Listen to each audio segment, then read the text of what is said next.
Hola, si eres mamá, yo también soy madre como tú. Tengo un hijo de 25 años y otro de 27 y me he desarrollado en la crianza de mis hijos porque lo hice yo sola y te puedo contar que hay experiencias que me han enseñado muchísimo. Como médico, terapeuta y madre, puedo hablarte desde una mirada más amplia y hoy te quiero compartir algo que a mí me hubiera gustado mucho que en mi momento también alguien me hubiera dado este tipo de consejos.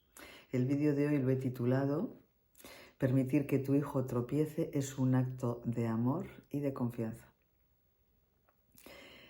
Como madre, probablemente sientas la necesidad de proteger y de sostener a tu hijo en todo momento y no quieras dejarlo experimentar cosas que le generen dolor o que le den, sí, que le generen dolor o que cometa errores. Hay una tendencia muy típica por parte de las madres donde queremos evitar todo tipo de sufrimiento.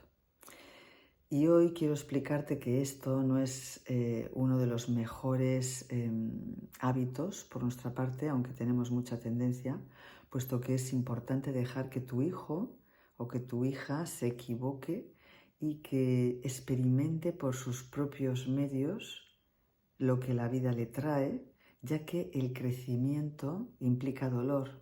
Entonces es importante que aprendan tus hijos a abrazar el dolor del crecimiento, darle la bienvenida para de esta manera conquistar sus nuevos objetivos o sus nuevos estados de vida. Como bien digo, la salud, yo siempre suelo decir que es un estado de conciencia. Y como me he dedicado a una medicina más holística, más cuántica, hoy quiero darte también una visión, presentarme y explicarte a qué me dedico y quién soy. Yo soy la doctora Leonor Verdugo, soy experta en reprogramación de la mente, en sanación y en propósito de vida. A los 16 años aprendí el control mental con el Silva Mind Control, porque mis padres me apuntaron para aprender técnicas de dominio de la mente y que fueran más fácil para mí los estudios. Y yo empecé a aplicar todo esto con todas las niñas de mi clase que venían en cola a preguntarme cosas y yo bajaba mucho la información del cielo a la tierra para asesorarles, guiarles y darles los consejos que necesitaban para vivir en ese momento. Más adelante, como me entusiasmaba el ayudar y el enseñar a otras personas a mejorar sus vidas y a sanar, estudié medicina, que en ese momento en el entorno donde yo vivía era como lo más directo para trabajar con la salud. Y cuando acabé la carrera me di cuenta que no era esa línea por donde yo quería desarrollarme y renuncié a mi plaza de hospital después de opositar durante 3 o 4 años. Se abrió un nuevo mundo para mí y en ese momento superé 3 accidentes de coche. Me dediqué a una medicina, abrí mi consulta privada y me dediqué a una medicina más natural, más integrativa, como más del alma, porque realmente yo iba buscando en profundidad. Empecé más con el trabajo físico. Yo tuve 3 accidentes de coche y los superé sin ninguna secuela. Aprendí mucho sobre el cuerpo físico y luego después, más adelante, fui aprendiendo técnicas de todo tipo, porque la gente primero venía por unas cosas, pero luego me acaba pidiendo de todo. Entonces empecé por el cuerpo físico, por el trabajo de la salud, del dolor y de los ejercicios del cuerpo físico. Después me fui a la nutrición y por último, pues entré en el cuerpo emocional, espiritual. Al final trabajo más una medicina del alma porque dicen que cuando el médico profundiza en el conocimiento interior se convierte en un médico del alma. Y yo realmente me identifico mucho con eso. Y después tuve una extracción de una muela del juicio, me dieron muchísimos antibióticos, mi flora intestinal se destruyó y empecé a tener muchas afonías, muchas alergias, muchos problemas. Me querían dar corticoides, la medicina convencional solo me ofrecía eso. Y entonces empecé a investigar todo tipo de terapias alternativas. Aprendí hasta más de 25 o 30 técnicas diferentes que fui luego aplicando en mi consulta, pero que en primer lugar las apliqué para mí, para sanarme yo. Entonces me empecé a dedicar también mucho a la nutrición, a la depuración del cuerpo, a los suplementos naturales, porque todas esas cosas me ayudaron en ese momento. Y luego ya me fui más a una medicina emocional, interna, profunda, introspectiva, al propósito de vida, a dar sentido a la vida. Descubrí claramente que cuando las personas han perdido el propósito de su vida, generalmente pierden la salud. O sea, una falta de salud es una falta de propósito o una falta de sentido de vida.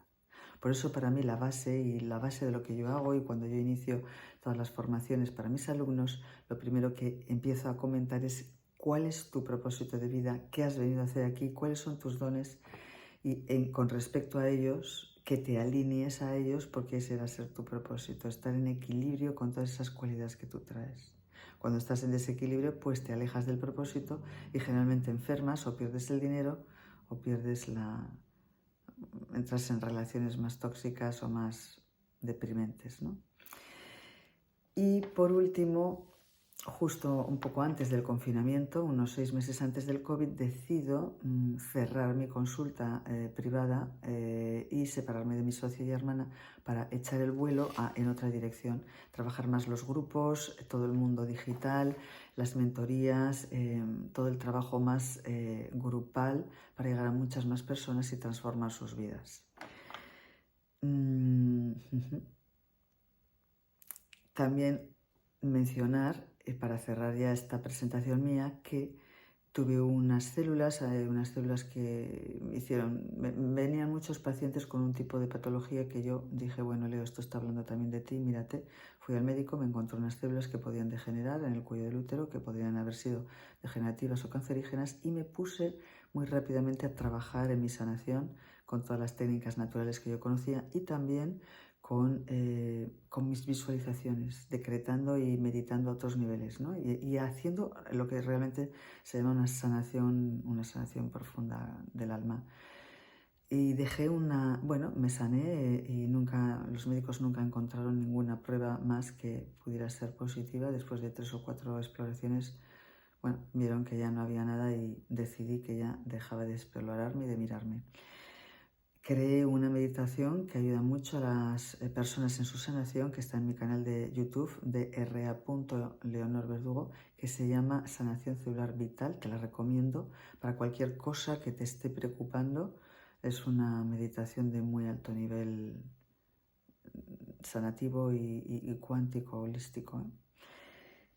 Entonces, volviendo al tema, ya que me he presentado, volviendo al tema de dejar que tus hijos se equivoquen para que aprendan de sus propias experiencias, yo tuve mi experiencia así con uno de mis hijos, mi hijo el pequeño, fue más retador para mí, y en una época adolescente pues empezó a tontear un poco con la droga, esto y tal, o sea, los porros, esto y lo otro, y él me decía, mamá, esto es fenomenal, ¿no? Y yo claro, yo al principio le decía, no, pero ¿cómo va a ser fenomenal? Esto no puede ser. Y me di cuenta que cuanto más me oponía yo a que él hiciera esto, más él lo iba a hacer a escondidas o no me lo iba a compartir.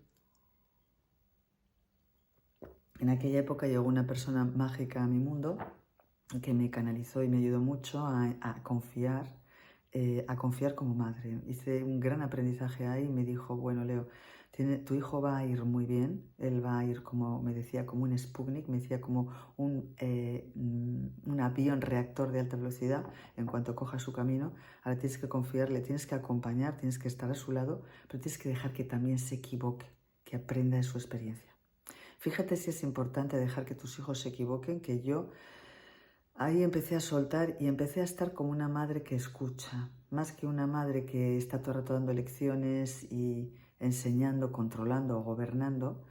Me convertí en una madre que escuchaba y que estaba más como una amiga y como una persona que estaba dispuesta a escuchar cuando él quería venir a contarme. Me enseñaba, ¿no? Me decía, mira, los cogollos, tal. Bueno, él me enseñaba todo.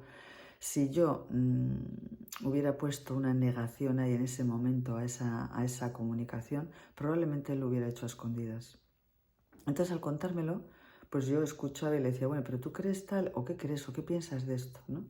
Llegó un momento en que él mismo descubrió que por ese camino pues iba a perder, iba a ir en mala dirección, ¿no? Él dijo, si sigo así, mi vida va a ser un poco desastre, porque realmente veo que esto no me lleva a ese camino que yo pensaba que me iluminaba o que me daba más luz, ¿no? Él creyó al principio que le daba más libertad, pero luego se dio cuenta de que no. Él mismo vio su propia equivocación, tomó sus decisiones, y fíjate si esto es importante. Ahora mi hijo trabaja en redes sociales, habla para muchos jóvenes para que creen hábitos de salud, porque él tuvo que crear muchos hábitos de salud, recuperar la confianza en sí mismo, tuvo que aprender a dominar a su mente, ¿no? Entonces, este dominio de la mente, claro, te lleva a darte cuenta de que al final la disciplina y el trabajo personal es el que te lleva a descubrirte como persona y a lograr tus objetivos, tus metas, a ser más grande, en una palabra. Claro, si yo le hubiera robado su experiencia, si no le hubiera dejado experimentar, si le hubiera controlado constantemente, ¿qué hubiera ocurrido? Que él hubiera perdido su currículum vitae. Porque ¿qué expresa él en redes sociales? Cuenta cuál fue su experiencia, cómo se equivocó, cómo se cayó y se tuvo que levantar y crearse una vida nueva. Y entonces ahí puede conectar con el dolor de otros jóvenes que también están experimentando este tipo de vida o de momento vital, y les puede contar y les puede expresar: yo también estuve ahí, yo te puedo ayudar porque yo salí de ahí.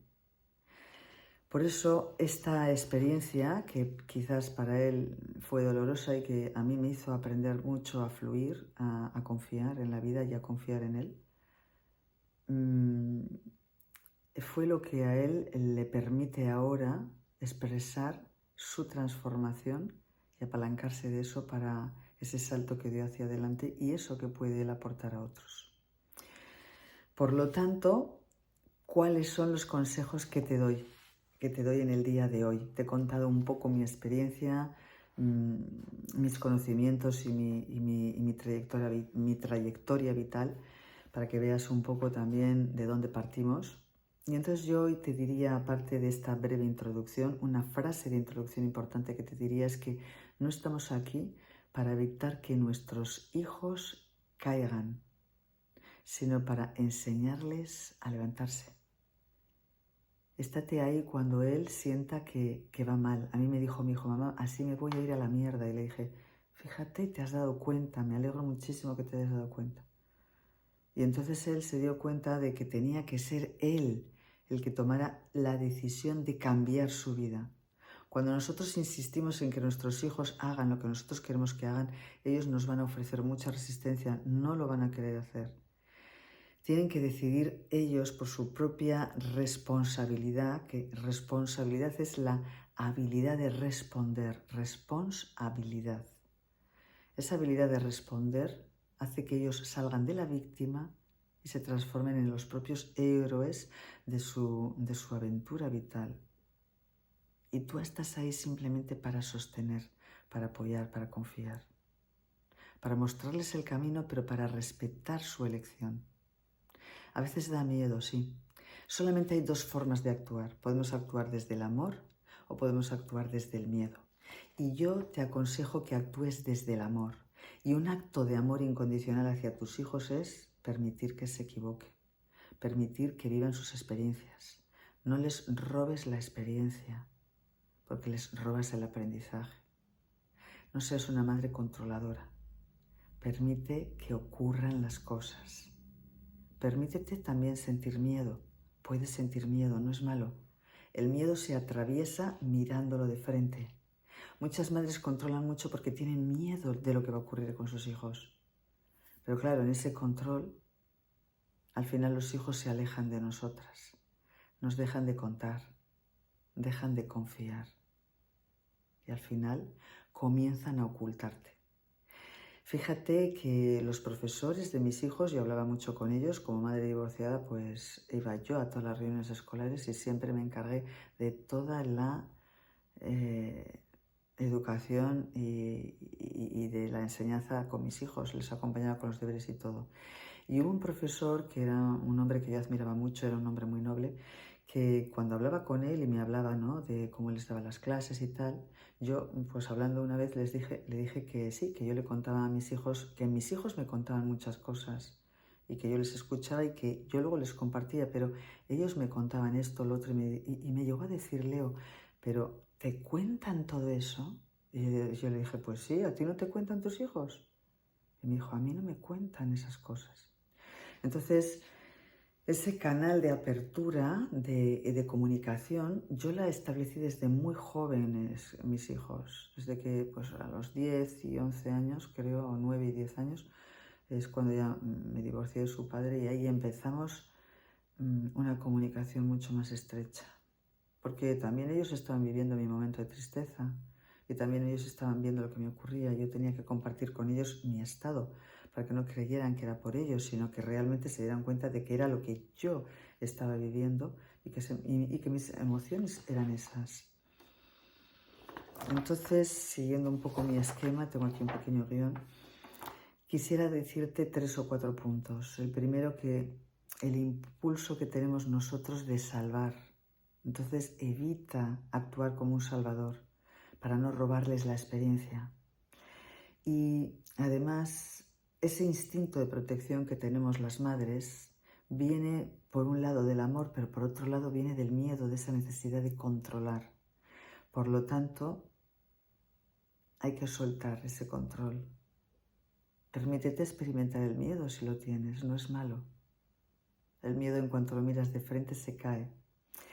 Y hazte también estas pequeñas, te voy a dar estos pequeños ejemplos cotidianos de cómo puedes hacerlo mejor, ¿no? Por ejemplo, ¿cuándo quieres salvar a tus hijos? Pues cuando quieres hacerles la tarea, les ponen los deberes, ves que no los hacen bien y tú les quieres salvar haciéndolos, que parezca que no tienen ni un solo error ni una equivocación, pero luego cuando estén en clase y los quieran hacer solos no van a saber. Entonces deja que los hagan con sus errores para que luego los corrijan en clase o para que el profesor les enseñe y les preste atención. Muchas veces queremos evitarles el conflicto, con lo cual pues al final les hacemos ser más víctimas y eso no les ayuda. O también les sobreprotegemos en decisiones pequeñas. En una decisión pequeña, porque tu hijo se equivoque, no importa, deja que se equivoque y que aprenda de eso.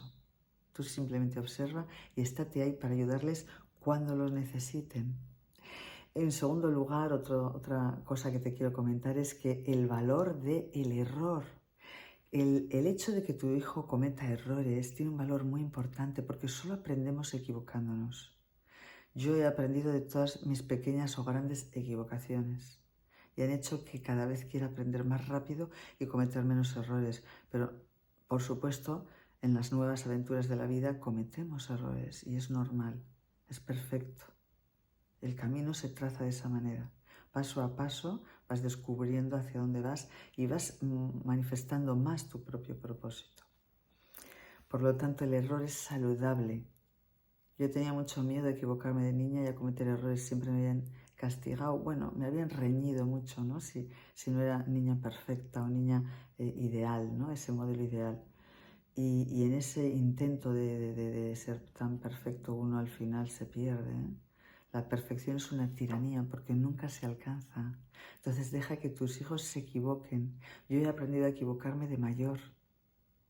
Y ha sido lo más grande que me ha ocurrido, porque he aprendido mucho de mis mentores. Me han enseñado en profundidad a conocerme, a tener compasión de mí misma, a impulsarme.